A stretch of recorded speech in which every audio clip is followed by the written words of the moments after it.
Est-ce que tu savais pourquoi Reims est si importante dans l'histoire de France? Je te préviens, on va parler de la Sainte-Ampoule. Jour 59 de mon tour de France des monuments et je suis dans la ville incontournable pour tous les rois de France, le lieu du baptême de Clovis. En effet, un roi de France n'était reconnu comme tel que s'il était sacré à Reims. Ça peut paraître étrange aujourd'hui, mais c'était vraiment primordial. C'est d'ailleurs pour ça que Jeanne d'Arc voulait à tout prix emmener Charles VII ici pendant la guerre de Cent Ans. Si le roi était sacré à Reims, il était forcément légitime. Je débute donc ma journée là où tout a commencé, la cathédrale Notre-Dame de Reims. À cette période, la cathédrale était bien plus modeste qu'aujourd'hui, mais elle n'en était pas moins notable.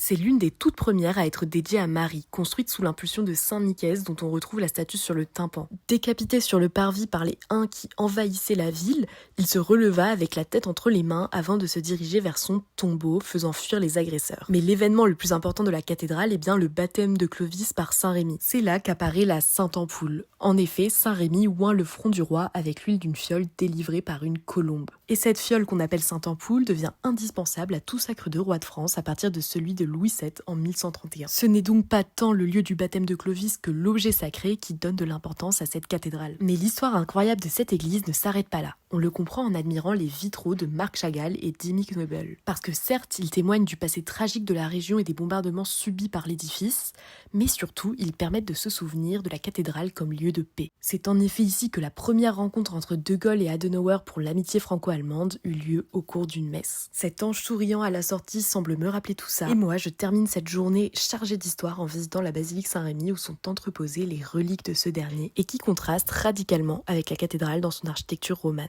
Je finis par me poser autour d'un bon verre de champagne local et à demain.